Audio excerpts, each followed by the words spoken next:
আসসালামু আলাইকুম, আমি তানজিল আহমেদ। শুরু করছি নকশিকথা দ্বিতীয় পর্বে। নকশিকথা সিডনি বাংলা ওমেন্স নেটওয়ার্কের একটি বিশেষ ওয়েবিনার সিরিজ।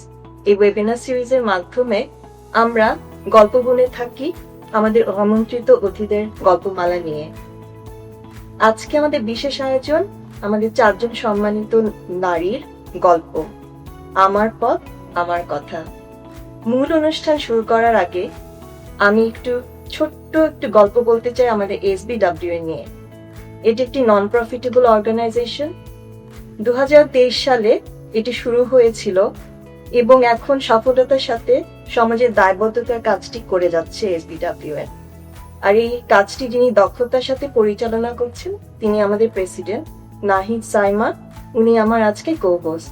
আমি নাহিদ সাইমাকে অনুরোধ করব আমাদের সিনিয়র সিটিজেন স্ট্রিম এবং আমাদের অতিথিদের পরিচয় করার জন্য। আসসালামু আলাইকুম সবাইকে। অনেক ধন্যবাদ রিফা।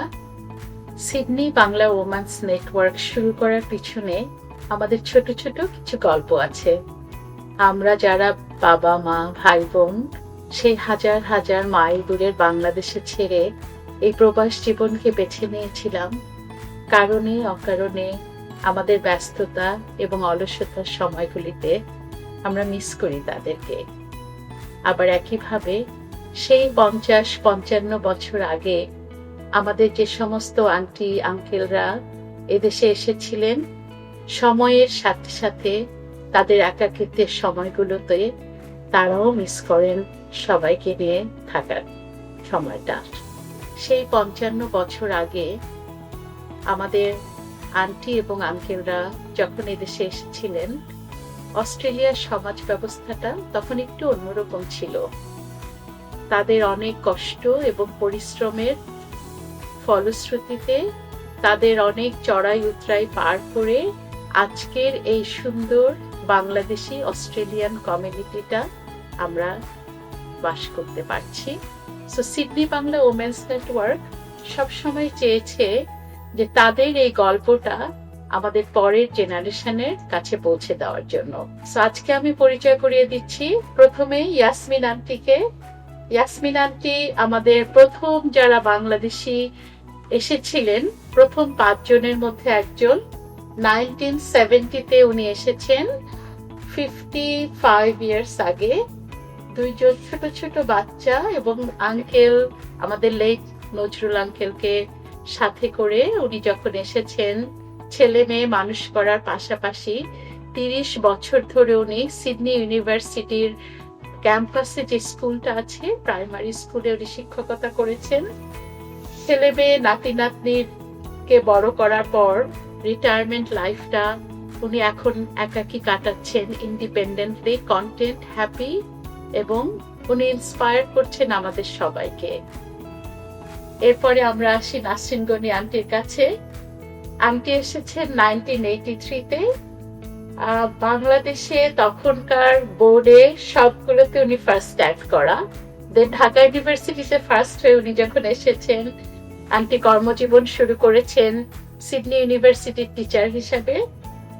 শিক্ষকতার পাশাপাশি উনি কমিউনিটির জন্য অনেক কিছু করেছেন, বাংলা সংস্কৃতির জন্য অনেক কিছু করেছেন, লিখেছেন, ট্রাভেল করেছেন। গত অনেকগুলি বছর আন্টি একা থাকছেন, কনফিডেন্টলি, ইন্ডিপেন্ডেন্টলি, এবং এখনো ইন্সপায়ার করছেন আমাদের সবাইকে। আন্টির কাছে আমরা পরে গল্প শুনবো। তারপরে আমরা আসছি মুন্নি আন্টির কাছে। হোসনে আরা জামান আন্টি, ওনাকেও আমরা অনেকেই চিনি। উনি 1981-এ এসেছিলেন বাংলাদেশ থেকে ইউকে এবং ইউকে থেকে অস্ট্রেলিয়াতে। ওনার ছেলে মেয়ে মানুষ করার পাশাপাশি উনি প্রথম অস্ট্রেলিয়ার বাংলাদেশি ইন্টারপ্রেটার হিসাবে উনি কাজ করেছেন। কমিউনিটির জন্য একটা বিশাল অবদান রেখেছেন উনি এবং ওনার ফ্যামিলি। প্রথম যে আমাদের মুসলিম বারিয়াল সিস্টেমটা চালু করার পিছনে ওনাদের অনেক অবদান আছে। আমরা এই গল্পগুলিও পরে শুনবো। উনি একজন খুব ভালো লেখিকা। সবশেষে আমি পরিচয় করিয়ে দিচ্ছি আমাদের কানিজ রশিদ আন্টিকে। কানিজ রশিদ আন্টিকে দেখেও আমরা অনেক কিছু শিখি, অনেক ইন্সপায়ার্ড হই। উনি 1989-এ এসেছেন। 2 জন টিনেজার মেয়ে এবং হাজবেন্ড সহ। উনি 23 বছর বা 24 বছর কন্টিনিউয়াস কাজ করেছেন, লাইফ এবং ওয়ার্ক ব্যালেন্স করার পাশাপাশি দুইজন মেয়েকে উনি বাংলা সংস্কৃতিকে ইনভলভ করার পাশাপাশি সমস্ত কমিউনিটিকে এনগেজ করেছেন বাংলা স্কুল এবং বাংলা সংস্কৃতিকে ধরে রাখার জন্য। এতগুলি বছর পরেও রিটায়ারমেন্ট লাইফে এসেও উনি চেষ্টা করে যাচ্ছেন কমিউনিটিকে ধরে রাখতে, এবং ওনার যে পজিটিভ মেন্টালিটি, ওনার হেলদি লাইফস্টাইল থেকে উনি আমাদেরকেও ইন্সপায়ার করছেন to go through that stage. ধন্যবাদ নাহিদ সাইমা। আমরা আমাদের মূল অনুষ্ঠানে ফিরে আসছি। আমার প্রথম প্রশ্ন ইয়াসমিন আন্টির কাছে। ইয়াসমিন আন্টি, আমরা শুনলাম আপনি 1970 সালে এখানে এসেছেন। গুটি কয়েক বাঙালি ছিল, তখনকার পরিবেশ কেমন ছিল? কি কি পরিস্থিতির মুখোমুখি হয়েছিলেন আপনি? পরিস্থিতি কোনো খারাপ ছিল না, মানে দুইটা ছোট বাচ্চা নিয়ে এমনি এক্সপিরিয়েন্সের অভাব, মানে অভিজ্ঞতা কোনো নাই, তারপরে বিদেশ বিভূমি। কিন্তু আমার এক্সপিরিয়েন্স হলো যে এত হেল্প আমি পাইছি এই দেশের মানুষ থেকে। তারা প্রত্যেকে, এবং ইয়াং ইউনিভার্সিটির স্টুডেন্ট, ইয়াং ছেলে, আমি যদি ঢালু একটা দিয়ে নামতে চাই এবং রেলিংটা ধরে নামতেছি, সে দৌড়ে এসে হাত ধরে বলে যে আমাকে, আমার হাতটা ধরো, চলো নামি। এবং বাচ্চাদের ঠেলে নিয়ে গেছে, এগুলি করছে। আর আমাদের নেইবার ছিলেন একজন, উনি ডাক্তার ছিলেন, ওনার ছোট একটা মেয়ে ছিল বলে 3 বছরের, মহিলা, চাকরি করতেন না, কিন্তু উনি একটা ফ্যামিলি মেম্বারের মতো। উনি, আমার তখন ওয়াশিং মেশিন ছিল না কাপড় ধোয়ার, কাপড়ের ন্যাপি 30টা ছিল, তো ওরা ঘুমায় পড়লে আমি ধুইতাম। তখন কই তুমি কি করো এতক্ষণ? তো আমি কই যে ন্যাপি ধুই। কাকে না, আমার ওয়াশিং মেশিনে এসে ধো। এবং সে ওরে শুদ্ধা, উইকেন্ডে ওরে শুদ্ধা শপিংয়ে নিয়ে যেত। তোমরা তো স্পাইস খাও, স্পাইস কি কিনতে পারছো? যে না। কই যে একটা স্পাইসের দোকান আসে, নিয়ে যায়। তো এরকম অনেক হেল্প আমি পাইছি। তো আমার ওদের চরিত্র আমার খুব ভালো লাগছে এবং আমি কোয়াইট হ্যাপি ছিলাম। তো জীবন আমার খুব খুব আনন্দে কাটছে। জবের সময় সবাই আমাকে ভীষণ ভালোবাসতো, তো আমি খুব খুশিতে দিন কাটছে, এটা আমি বলবো। ভালো লাগলো। সুন্দর একটা এক্সপেরিয়েন্স। হ্যাঁ, আমরা আরো গল্প শুনবো। আমরা এখন নাসরিন আন্টির কাছে যাই। আন্টি, আপনি তো অনেক বছর আগে এসেছিলেন শিক্ষকতায়, তো শিক্ষকতা জীবনে আপনার সিগনিফিকেন্ট কোন একটা স্টোরি আমরা শুনতে চাই। বা আপনি যে হায়ার এডুকেশনে এসেছিলেন, উচ্চ শিক্ষায়, আপনাকে কোনো প্রকার কোনো বাধার সম্মুখীন হতে হয়েছিল কিনা? ধন্যবাদ নাহিদ। আমি সেই সঙ্গে তানজিনকেও ধন্যবাদ জানাচ্ছি এত সুন্দর, এত চমৎকার একটা উপস্থাপনার জন্য। আমি যখন সিডনি ইউনিভার্সিটিতে টিচিং স্টাফ হিসেবে জয়েন করলাম, তখন আমি প্রথম মহিলা একাডেমিক ছিলাম সিডনি ইউনিভার্সিটির। আমার কোনো বাঙালি ছাত্রছাত্রী ছিল না, চারিদিকে অ্যাংলো স্যাক্সন। কিন্তু আমার যেটা খুব ভালো লেগেছিল অস্ট্রেলিয়ায় এসে, এখানে কাজে যোগদান করে দেখলাম যে এখানে নারী আর পুরুষের মধ্যে কোনো ভেদাভেদ নেই, যেটা বাংলাদেশি মহিলা হয়ে আমার কাছে খুবই ভালো লেগেছিল। Everyone treated me just like a person, not as a woman. সেটা আমার কাছে খুবই ভালো লেগেছিল। আর আমি কিছু অভিজ্ঞতার কথা বলছি, যেমন তখন আমাদের বাঙালি কমিউনিটি খুব ছোট ছিল, আমরা তখন নিউ ইমিগ্রেন্ট, তো যে কারণে আমাদের we all had young family, এবং ছেলেমেয়েরা ছোট ছিল, স্কুল উঠে পড়তো, কাজে ইউনিভার্সিটি লেভেল পর্যন্ত তখনও তারা কেউ আসেনি। কমিউনিটি এত ছোট ছিল যে আমরা সবাইকে চিনতাম, 50 থেকে 70টা হয়তো ফ্যামিলি ছিলাম। এবং আমার একটু মনে আছে যে আমি সাংস্কৃতিক অঙ্গনেও খুব অ্যাক্টিভ ছিলাম, এবং 1986 সালে আমার মনে আছে আমাদের অ্যানুয়াল কালচারাল প্রোগ্রামে ইউটিএসে সব বাঙালিরা যখন একত্রিত হলো, ফাংশন হলো, মাত্র 300 জন লোক ছিল। এই ছিল আমাদের পুরো সিডনির ইয়ে। আর আমাদের সে সময়ের একটু স্মৃতি বলি, যেমন আমরা প্রত্যেক বছর নববর্ষ পালন করতাম, সেটা বারউড গার্লস স্কুলে আমাদের মেলা হতো। সেই মেলায় আমরা সবাই খুব আনন্দ করতাম। আর আমাদের যেটা ছিল যে সাংস্কৃতিক অনুষ্ঠান হতো মেলার শেষে ওখানেই, এবং সেই অনুষ্ঠানগুলি আমাদের খুব প্রিয় ছিল। সবচেয়ে বেশি ভালো লাগতো যে রিহার্সালগুলো, আমরা কয়েক সপ্তাহ রিহার্সাল দিতাম, সেখানে আমাদের গল্প কথা, তারপরে চা খাওয়ার আড্ডা এগুলোও চলতো, যেগুলো আমাদের জন্য খুব দুর্লভ ছিল, কারণ আমরা বিদেশে এসে এগুলো পাওয়া আমাদের জন্য একটা বিরাট প্রাপ্তি ছিল। আসলে খুব সুন্দর দিনগুলো ছিল আমাদের সেই সময়কার। আমি এখন আসছি হোসনে আন্টির কাছে। আমরা শুনেছি যে আপনি ইংল্যান্ড থেকে বেড়াতে এসে এদেশে প্রেমে পড়ে গিয়েছিলেন, তো কেন আপনারা এখানে সেটেল করলেন আর আপনি কি পরিস্থিতির সম্মুখীন হলেন? প্রথমেই আমি ধন্যবাদ জানাচ্ছি SBWM-কে আমাকে এই অনুষ্ঠানে আমন্ত্রণ করার জন্য। খুবই খুশি হয়েছি। আমি এখানে বেড়াতে এসেছিলাম 1981-এ। 1 মাস ছিলাম সিডনিতে। আমার সিডনি এত ভালো লেগেছিল, সিডনির আশেপাশেও ঘুরেছি, খুব ভালো লেগেছিল আমার। Sydney Australia is a beautiful country and এর natural beauty, blue ocean, beaches, blue sky, living standard, তারপর low population density, সব কিছুই আমাদেরকে মুগ্ধ করেছিল। তারপর আমরা চিন্তা করলাম ইউকেতে না থেকে আমরা এখানেই সেটেল করব। তারপর আরেকটা জিনিস কি, ওয়ার্মার ওয়েদার, সানিয়ার, যেটা আমরা খুবই মিস করেছিলাম লন্ডনে, বাংলাদেশের সাথে এত মিল, সেজন্যই আমরা ডিসাইড করলাম এখানেই আমরা সেটেল করব। তারপর যখন ফিরে চলে গেলাম ইউকেতে, ইমিগ্রেশনের জন্য অ্যাপ্লাই করলাম। অ্যাপ্লাই করার পর খুব তাড়াতাড়ি এগুলো, তারপর আমরা 1982-তেই অস্ট্রেলিয়াতে পার্মানেন্টলি চলে আসছি। কোন একটা পরিস্থিতির কথা মনে পড়ে যেটা এখন পান কিন্তু তখন পাননি? হ্যাঁ, সেটা বলবো। কিছু কিছু সমস্যার সম্মুখীন হয়েছিলাম যখন আমরা পার্মানেন্টলি চলে আসছি এই দেশে, যেমন lack of spices shop, Indian video shop, তারপর হালাল মিট শপ যেটা অ্যাভেলেবল তেমন ছিল না। তারপর যখন আমরা ট্রেডিশনাল শাড়ি টাড়ি পরে বাইরে বেরোতাম, বাসে বা ট্রেনে ট্রাভেল করতাম, তখন দেখতাম আর কি যে ওরা আমাদেরকে অবাক দৃষ্টিতে তাকিয়ে থাকতো, কেউ কেউ অ্যাডমায়ারও করতো। হ্যাঁ হ্যাঁ, এটা আমাদেরকে একটুখানি অস্বস্তিকর করতাম, কিন্তু ভালো লাগতো। আমরা আরো গল্প শুনবো আপনার। আমরা এখন কানিজ রশিদ আন্টির কাছে যাই। আন্টি, আপনি এতগুলো বছর আগে যখন এসেছিলেন, বাংলাদেশের পরিস্থিতিতে টিনেজার মেয়েদেরকে বড় করা আর সাডেনলি অস্ট্রেলিয়ার মতো একটা ডিফারেন্ট কান্ট্রিতে সেই মেয়েদেরকে নিয়ে আসা, আপনি কিভাবে ডিফারেন্সটা ফিল করেছেন, বা আপনি কিভাবে কোনো প্রবলেম আপনাকে ফেস করতে হয়েছে কিনা? ধন্যবাদ নাহিদ।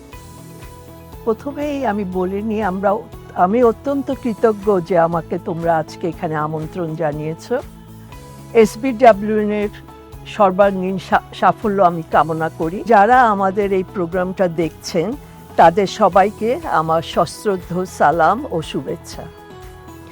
আমাদের একটা স্বপ্ন ছিল যখন বাংলাদেশে ছিলাম, যে মেয়ে দুটোকে পশ্চিমা কোনো দেশের একটা ভালো ইউনিভার্সিটি থেকে গ্র্যাজুয়েশন করাবো, যাতে পৃথিবীর যেখানে ওরা থাকুক না কেন নিজের পায়ে দাঁড়িয়ে ইন্ডিপেন্ডেন্টলি কাজ করে নিজেদের একটা সুন্দর ক্যারিয়ার গড়ে তুলতে পারে।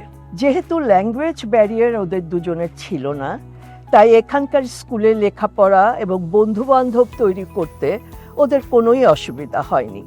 তবুও খেয়াল করেছি ওদের বন্ধুরা বেশিরভাগ ছিল মাল্টিকালচারাল ব্যাকগ্রাউন্ড থেকে আসা। আমার মনে হয় ওরা ওদের সাথেই বেশি কমফোর্টেবল ছিল। এখানে এসে আমাকে যেরকম ফুল টাইম জব করতে হয়েছে, বাসার সব কাজও করতে হতো, নিজের দিকে তাকাবার ঠিক সময় হতো না। সেই জন্যে এত ব্যস্ততার ভিতরে আমি নিজের ক্যারিয়ারটা সুন্দর করে গড়ে তুলতে পারিনি। অস্ট্রেলিয়া পোস্টে 23-24 বছর চাকরি করে কাটিয়েছি। তবুও শেষ বেলায় বলবো, যা হারিয়েছি তার চেয়ে অনেক বেশি পেয়েছি।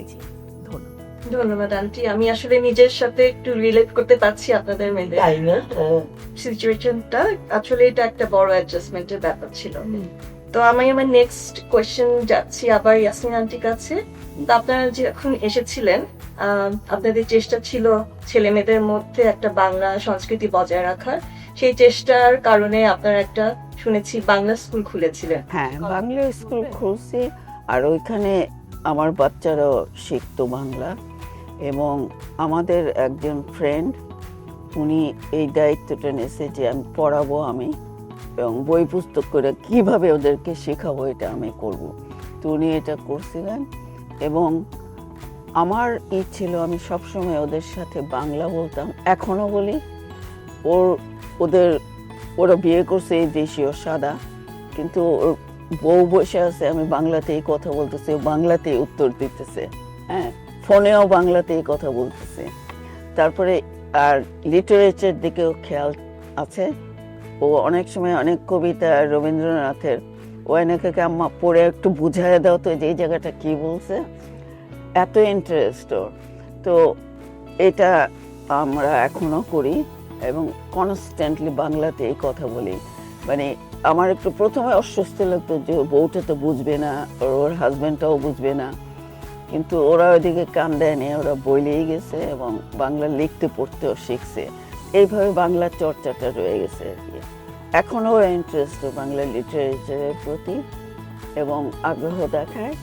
তো আমি খুশি যে বিদেশে থাকবো, ই করবো, কোনো পরিবর্তনই হবে না তা তো হয় না, কিন্তু ওরা ওইটা রাখছে আর কি। এখনো ফোনেও আমি বাংলাতেই কথা বলি এবং বউ বসে থাকলেও, হাজবেন্ড বসে থাকলেও বাংলাতেই কথা বলি। ওরা এটা ধরে নিয়েছে যে ওদের ল্যাঙ্গুয়েজ বলবে। আপনি তো বাংলায় সুন্দর গানও করেন, আমরা শুনেছি, কবিতাও পড়েন। So, আমরা আরো পরে গল্প শুনবো। এখন আমরা আবার চলে আসি হোসনে আরা আন্টির কাছে।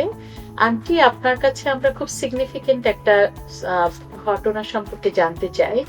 আপনারা যখন এসেছিলেন তখনও কিন্তু মৃতদেহ ইসলামিক ওয়েতে কবরস্থ করার যে প্রসেসটা আছে এখন, ওটা ঠিক সিস্টেমটা ছিল না চালু। আমরা যতদূর জানি আঙ্কেল কাজী আলী আঙ্কেল প্রথম এই ব্যবস্থাটা নিয়েছিলেন।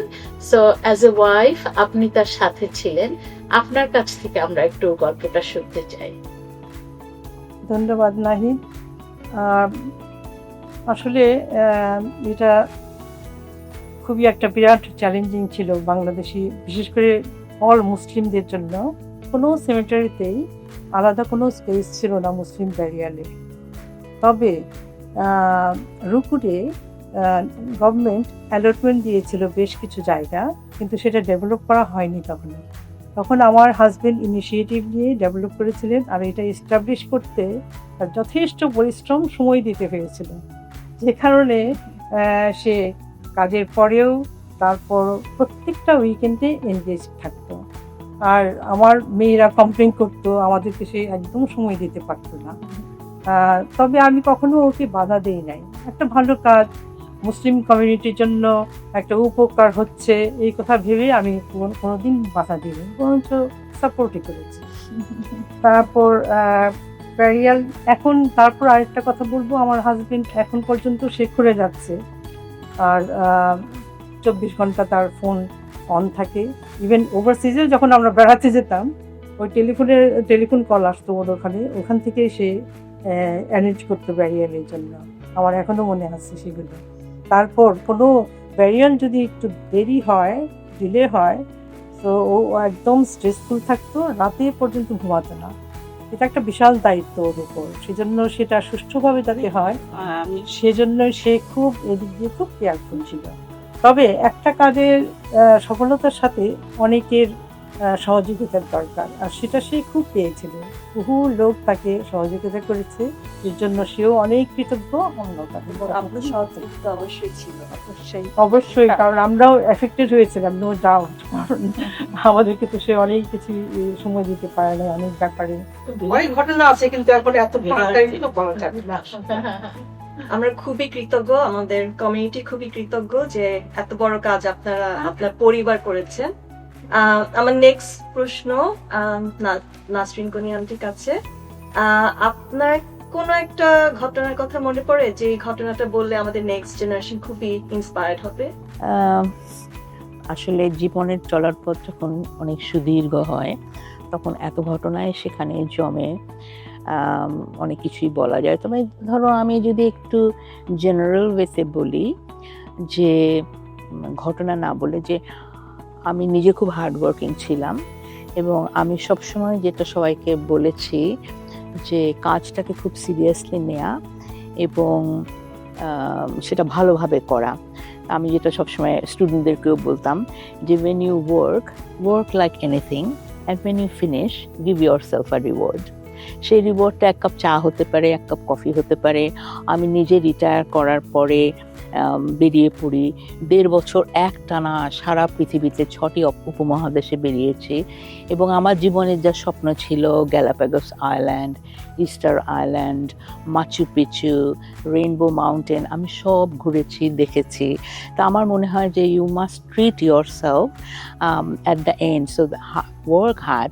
আর একটা কথা আমি যেটা সবসময় আমার স্টুডেন্টদেরকে বলেছি যে you must stay positive in life, আর গ্লাসটাকে সবসময় হাফ ফুল দেখবে, নট হাফ এমটি, এবং অলওয়েজ ডু ইয়োর বেস্ট এবং just try to avoid negativity in life. No matter how good you are, there might be some people who will say negative things in life, but avoid that and keep doing good work. কারণ এটা অনেক মনীষীদের বেলাতেও হয়েছে, আর আমরা we are all ordinary people, so you must stay positive, work hard, and you will be rewarded at the end. আপনি একা একা ঘুরেছেন, আপনি একা, 6টা প্রদেশ Solo trip. solo And I trip loved it. করেছেন। Yeah, I loved it. আমি hotel থেকে package tour নিতাম, so we were in a group. এর মাঝে আপনি লেখালেখি করেছেন, আপনি গান গেয়েছেন, আপনি বিভিন্ন দেশের ম্যাগাজিনে আপনি লেখেন, আমরা জানি। আমরা আসবো আবার আপনার কাছে। তার আগে আমরা কানিজ আন্টির কাছে আরেকটা প্রশ্ন। যে কোনো মায়েদের মতোই আন্টি, আমার খুব জানতে ইচ্ছা করে, আমাদের সবারই জানতে ইচ্ছা করে, ফুল টাইম কাজ করে সংসার চালিয়ে আপনি আপনার মেয়েদের এবং কমিউনিটির মধ্যে যে বাংলা সংস্কৃতিকে আনার চেষ্টা করেছেন, বাংলা স্কুলটাকে চালিয়ে নিয়েছেন, বাংলা প্রোগ্রামগুলি করেছেন, এর পিছনের গল্পগুলি একটু আমাদেরকে বলবেন। ধন্যবাদ তোমাকে। আমরা যখন সিডনি আসি তখন আমার বড় মেয়ে ইয়ার 11-এ এবং ছোট মেয়েটা ইয়ার 6-এ ভর্তি করি। এক্সিস্টিং বাঙালি পরিবার যারা ছিল তারা আমাদের, বিশেষ করে যাদের ছেলে মেয়েরা আমার মেয়েদের বয়সী ছিল, তারা তাদের সহযোগিতার হাত আমাদের দিকে বাড়িয়ে দেয়। এবং সেই জন্যে আমার মেয়েরাও ওদের ছেলে মেয়েদের সাথে বন্ধু হয়ে যায় এবং সুন্দর উইকেন্ডগুলো সুন্দর সময় কাটায়। যেহেতু দোলালোপা একটু বড় হয়ে এখানে এসেছে, ওদের ইংরেজি এবং বাংলা দুটোতেই খুব ভালো ফ্লুয়েন্সি ছিল। সেই জন্যে যারা এখানে আগের থেকে থাকতেন, সাংস্কৃতিক অনুষ্ঠানগুলো পরিচালনা করতেন, তারা ওদের ব্যাপারে বেশ ইন্টারেস্ট ফিল করে এবং ওদেরকে ডেকে নাচ, গান, অভিনয়, উপস্থাপনা নানান কিছুতে ওদেরকে ইনভলভ করে। তো ওইটাও ওদেরকে অনেকটা বাঙালি সংস্কৃতির সাথে ক্লোজ করেছে। এছাড়া আমরা দুইজন, আমি এবং আমার হাজব্যান্ড, ইস্টলেকে একটা পাবলিক স্কুল ছিল, সেটা সকালে গিয়ে আমরা রবিবারের সকালে গিয়ে দরজা খুলতাম, বাচ্চাদেরকে চা বিস্কিট দিতাম এবং অভিভাবকদের সাথে গল্প করতাম। কোনো সময় কোনো বাবা মা বাচ্চাদের আনতে পারছে না দেখলে, তারা যদি ব্যস্ত যখন থাকতেন, আমরা নিয়ে আসতাম এবং দিয়েও আসতাম। এই ধরনের কাজেও আমরা করেছি। আর অ্যাসোসিয়েশনের সাথে, বাংলাদেশ অ্যাসোসিয়েশন বলে একটা সংগঠন ছিল, সেটার সাথে আমরা খুবই সক্রিয়ভাবে আমরা জড়িত ছিলাম। তাদের কাজ, প্রত্যেকটা প্রোগ্রামে যেতাম, অনেক সময় ওটার জন্য রান্না করতাম, যেতাম। সেগুলোও অনেকটা হেল্প করেছে ওদের বাঙালি পরিবেশে বেড়ে ওঠার ব্যাপারে। এই ধরনের কিছু কাজের জন্য আমার মনে হয় ওরা দেশে যেরকম ছিল তার থেকে আরো বেশি বাঙালি হয়েছে এখানে এসে। আমি এটা মনে করি আর কি, এগুলোই মোস্টলি কারণ ছিল। ধন্যবাদ আন্টি। আসলে আপনাদের অনেক প্রচেষ্টা ছিল বাঙালি কালচার কমিউনিটি একটা সুস্থ পরিবেশ ধরে রাখার জন্য। জীবন বহতা নদীর মতো আপনারা অনেকেই অনেক অভিজ্ঞতা সঞ্চয় করে এখন এই পর্যায়ে এসেছেন, আমাদের খুব জানতে ইচ্ছে করে আপনাদের অবসর সময়গুলি কিভাবে কাটান। রিটায়ারমেন্টটা সত্যি you look forward to something. সারা জীবন যখন খুব কর্মব্যস্ত ছিল তখন মনে হতো যে কবে রিটায়ার করব। কাজে আমি প্রত্যেকটা দিন রিলিশ করছি, আমার খুবই ভালো লাগে। আমি সারা দিনে বহু কাজ করি, আমার সকাল শুরু হয় যোগা দিয়ে। আগে তো ভালো অ্যারোবিক্স করতাম, ইদানিং ইউটিউবে নানা রকমের সিনিয়রদের জন্য এক্সারসাইজ আছে, সেগুলো করি। এছাড়া আমার নানা রকমের হবি আছে। আমি সেলাই করতে ভালোবাসি, নিটিং, ক্রোশে ওয়ার্ক। তারপরে আমি খুব মিউজিক্যাল পার্সন, নিজে গান করি, গান শুনি, সেসব আছে। আর আমি অনেক বই পড়ি, আর আমি লিখি। আমার লিখতে খুব ভালো লাগে, লেখাটা আমার দৈনন্দিন জীবনের একটা আমি একটা ক্যানাডিয়ান বাংলাদেশি ম্যাগাজিনের রেগুলার লিখে, ওদের ট্রাভেল কলামে। আর এছাড়া আমার ট্রাভেলের উপরে আমি বই লিখছি, সেটা অবশ্যই ই বুক ফর্মে, mainly for family and friends. কিন্তু এটা আমি সর্বমোট এ পর্যন্ত 63টা দেশ ঘুরেছি সারা পৃথিবীতে, কাজে দেয়ার আর লট টু রাইট অ্যাবাউট। তো আমি কয়েকটা ভলিউম করে করে করছি, যেটা আমার কাছে খুব ভালো লাগে। আমার সময়টা কেটে যায়, যখন আমি লিখি আমার স্মৃতিটা চলে আসে, it takes me back to that place. সে এগুলো তা আমার কাছে মানে এভাবে আমার সময় খুব ভালো কাটে সবাইকে নিয়ে। আমি রাঁধতে খুব ভালোবাসি, সব নানি দাদির মতো আমি আমার নাতনিদের জন্য যখন রান্না করি, ওরা খেয়ে বলে যে খুব ভালো হয়েছে, তখন খুব ভালো লাগে। তো at the end of the day I always say alhamdulillah for everything. I feel very happy and contented. আসি ইয়াসমিন আন্টির কাছে। আন্টি, আপনি আপনার অবসর জীবন কেমন ভাবে কাটান? বলবো আমি যে খুব ভালোই কাটছে, এই জন্য যে কোনো অসুবিধা এখনো পড়ি নাই, যেভাবে আছে চলছে। এবং এটা আমার নিজের ডিসিশন যে আমি এখানে অনেক দিন থাকবো, যতদিন পারি থাকবো। যখন আর পারবো না তখন ছেলে মেয়েদের কাছে যাব, এটা আমার প্ল্যান। এবং আমার প্রতিবেশীরাও খুব ভালো, যারা বাইরে নিয়ে যে ওরা ফ্রেন্ডের মতো, দারুণ ফ্রেন্ডের মতো। সো আমার সময় কেটে যায়, উইকেন্ডে ছেলে মেয়েরা আসে। এবং আমি অনেক কিছু আজকাল আর মনে রাখতে পারি না, আমার এই অসুবিধাটা হচ্ছে। বয়স অনেক হয়েছে, 83 চলতেছে, কিন্তু মানে ওরা মনে করে সব কিছু করে দেয় আমার জন্য। এবং মানে যেমন ওদের না দেখলে আমি খারাপ বোধ করি, অস্থির থাকি, ওরাও আমাকে না দেখলে খুব খারাপ বোধ করে। বাইরে যান? হ্যাঁ, বাইরে ওই মহিলা দুইজনের সাথে যাই। আর অনেক সময় আমার ছেলে উইকেন্ডে আমার বাইরে নিয়ে যায়, মেয়ে নাতিও নিয়ে যায়, তো ওই বাইরে যাই। তবে মানে একটা জিনিস যেটা আমাকে মনে হয় যেন, আমি জানি না, আমি কেউ নিন্দা করতেছি না, যে আমি একা থাকি, তাহলে আমাদের কমিউনিটির ইচ্ছা হওয়া উচিত মানে যে অন্য বেড়ানো টেড়ানো ফুর্তি তো সবাই ভালোবাসে এবং করবেও, কেন করবে না, কিন্তু ওনার একটু দেখা যায় কারণ উনি একা আছে। দ্যাট বিট এই হিউম্যানিটির ব্যাপার। কারণ আমি সবসময় বলি যে আমরা animal, but best animal in this world. So আমাদের বিহেভ করতে হবে যাতে আমাদের ব্রেনটা ভালো, এটা বোঝানোর জন্য। এটা আমার মনের কথা, এটা আমি কেউ থেকে আশাও করি না। এবং আমার মেয়ে বলছে, আম্মা এভরিওয়ান ইজ বিজি আম্মা। যে হ্যাঁ বুঝি, কিন্তু একটা হিউম্যানিটির কারণেও 15 দিন পরে হোক, তবে একদিন গিয়ে একটু ঘন্টাখানেক কাটায় আসলাম, এটাও করা। হ্যাঁ, দ্যাটস মাই পয়েন্ট। খুবই ভালো।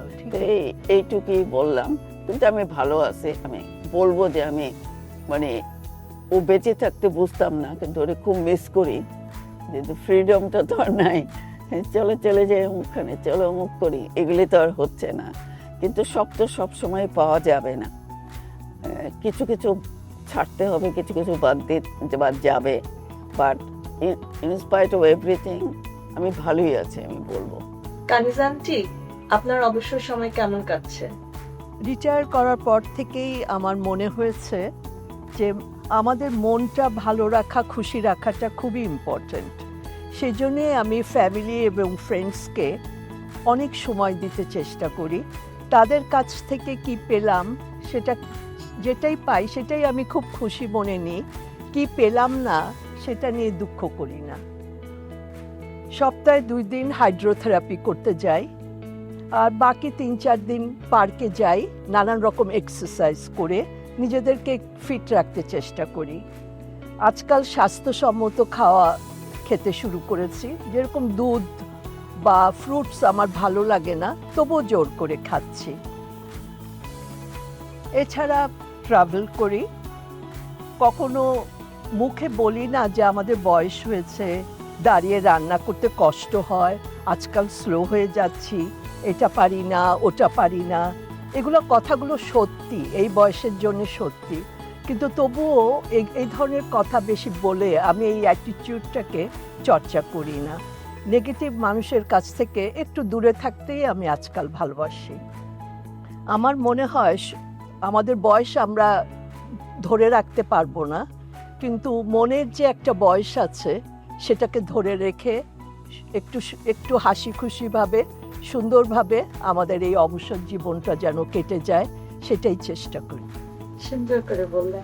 এখন হোসনে আন্টি কিছু বলবেন কি আপনার সব অবসর জীবন সম্বন্ধে? হ্যাঁ, ধন্যবাদ রিপা। আমার অবসর জীবন ভালোই কাটছে, যেটা আমি কোনোদিন করতাম না আগে। কবিতা টবিতা লিখতাম না, ইদানিং বেশ কবিতা টবিতা লিখি, আর একটা সাধারণ লেখিকা আমি। আমার কবিতাগুলো পড়ে পাঠকরা যদি কেউ সুন্দর মন্তব্য করে, এটা আমাকে অনেক আনন্দ দেয়। আর তারপর আমি ছবি আঁকি মাঝে মাঝে। কবিতার কথা আমি কোনোদিন চিন্তা করি নাই কোনোদিন লিখবো বলে, কিন্তু মানে লিখতে পারছি যে এটা আমার কাছে আনন্দ লাগছে। তারপর আমার 2টো মেয়ে আছে, ওদের সাথে সময় কাটাতে আমি খুব ভালোবাসি। আমার একটা নাতনি আছে, ওর সাথে সময় কাটাতে আমি অনেক ভালোবাসি। আমি আরও একটা সিনিয়র ছোট্ট একটা গ্রুপের সাথে ইনভলভ আছি। সেখানে অনেক রকম অ্যাক্টিভিটিস আছে, যেটা আমাদের এই বয়সের জন্য খুব উপকারী আমি মনে করি। আর সেখানে আমি যাই, অনেক অ্যাক্টিভিটিসে পার্টিসিপেট করি। আমার এগুলোতেও সময় কাটে ভালো। আর আমরা এক্সারসাইজের মাঝে মাঝে মাঝে হাঁটি, ট্রাভেল করি। ট্রাভেলিং আমরা খুব পছন্দ করি, ট্রাভেল করি। এখানে যখনই সুযোগ পাই এখানে সেখানে ট্রাভেল করি। কোভিডের পরে অনেক হয়ে গেছে, আগের মতো ওভারসিজে যেতে পারি না, আমি এখানেই করি আর কি। আর এছাড়া তো ঘরে কাজ তো আছেই, সেগুলো করি, যদিও বেশি মানে করতে পারি না এখন, কিন্তু করতে তো হবেই। সেটা তো একটা আনন্দ আছে ঘরের কাছে, সেটাও করি। Thank you. আপনাদের গল্পগুলো শুনতে আমাদের খুব ভালো লাগলো, খুবই উপভোগ করলাম। আপনারা আমাদের পথপ্রদর্শক এবং প্রেরণা। আমরা আসছি প্রোগ্রামের শেষ প্রান্তে। আপনারা যদি ছোট করে কিছু বলতে চান আমাদের SBWN নিয়ে, আপনারা বলতে পারেন। হ্যাঁ, আমি বলবো SBWN এর উদ্যোগটা সত্যিই প্রশংসনীয়। তোমাদের এই হার্ড ওয়ার্ক, তোমাদের কন্ট্রিবিউশন বাংলাদেশি কমিউনিটির জন্য বিশাল। আর তোমরা ফুল টাইম চাকরি করার পরেও তারপর সংসার চালিয়ে তারপর এই সময়টুকু যে খরচ ব্যয় করছো কমিউনিটির জন্য, এটা বলার মতো না। আর আমার তো মনে হয় এটা সিডনিতেই প্রথম শুরু হয়েছে, হোল অস্ট্রেলিয়াতে। অন্য স্টেটে আছে কিনা আমি বলতে পারবো না। এটা যে তোমরা করছো, তোমাদের যথেষ্ট সময় দিতে হচ্ছে, স্যাক্রিফাইস করছো তোমাদের ফ্যামিলি লাইফকে, শুধু আমাদের যে কিছুটা সময় দেওয়ার জন্য, আনন্দ দেওয়ার জন্য। আমাদের ইউ আর ভেরি কেয়ারিং আর supporting for the senior citizen. এটার জন্য আমি খুবই খুবই আনন্দিত। আমি তোমাদের এই সুষ্ঠুভাবে দোয়া করি, সুষ্ঠুভাবে তোমরা এগিয়ে যাও, তোমাদের প্রচেষ্টা সফল হোক, এটাই আমি কামনা করি, এটা আমি মন থেকে কামনা করি। Thank you. ধন্যবাদ। এটা আমাদের সবারই মনের কথা। মুন্নি ভাবি যেটা বললেন আমাদের সবার মনের কথা। সবাই একই কথাই বলছে। হ্যাঁ, আমাদের আমাদের আরো ইন্সপায়ার্ড হলাম। আসলে আন্টি কিছু বলবে?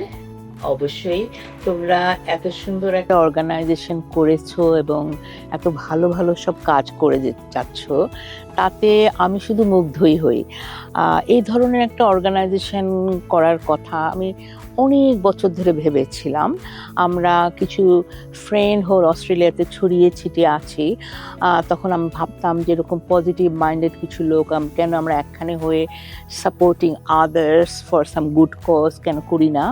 তোমরা যখন এই অর্গানাইজেশনটা করলে, আমি তখন ডারউইনে ছিলাম, তখন আমার এত খুশি লেগেছিল যে what I was thinking this people have actually done it, it is beautiful. এবং সবচেয়ে বেশি আনন্দ যেটা লেগেছিল যে তোমাদের মধ্যে অনেকেই কিন্তু আমাদেরই বন্ধু বান্ধবের ছেলে মেয়ে, এবং তোমাদেরকে আমি খুব ছোটবেলা থেকে চিনি। তোমাদের অনেকেই আমার সঙ্গে স্টেজে পারফর্ম করেছো। এখন তোমরা grown up ladies and doing something good, and তোমাদের সঙ্গে সিডনিতে আসার পরে খুব ঘনিষ্ঠভাবে কাজ করার সুযোগ হয়েছে। এবং আমি দেখেছি তোমরা you people are so competent and so efficient, এবং তোমাদের কমিটমেন্টটা এত ভালো। I could only be just কি বলবো, I was so impressed with everything, এবং I wish you all the best. তোমরা আরো ভালো কাজ করো, এমনি করে যাও কমিউনিটির জন্য। we are just proud of you. আর সবশেষে আমি রবীন্দ্রনাথের গানের কথাই বলবো, জ্বালাও আলো আপন আলো, শোনাও আলোর জয় বাণী রে। বাহ, এই জয়বাণীতে তো আমরা খুব সুন্দর। খুবই কৃতজ্ঞ আপনার এত সুন্দর সুন্দর মূল্যবান কথা শুনে আমাদের একটি উপদেশ দেওয়ার জন্য। ধন্যবাদ সবাইকে। আপনাদের গল্পগুলো আমরা খুবই উপভোগ করলাম, আমরা অনেক অনুপ্রাণিত এবং আমাদের জন্য কিছু বলার জন্য আমরা অনেক কৃতজ্ঞ। দর্শকবৃন্দ, আশা করি আপনারা আমাদের অনুষ্ঠান উপভোগ করেছেন। সবাইকে অশেষ ধন্যবাদ আমাদের সাথে থাকার জন্য, এবং ধন্যবাদ আমাদের SBWN এর মেম্বারদের যারা এই এপিসোডের জন্য অনেক কাজ করেছে। আমরা আমাদের অনুষ্ঠান শেষ করতে যাচ্ছি। আপনারা সবাই সুস্থ থাকুন, ভালো থাকুন, আগামী পর্বের অপেক্ষায়।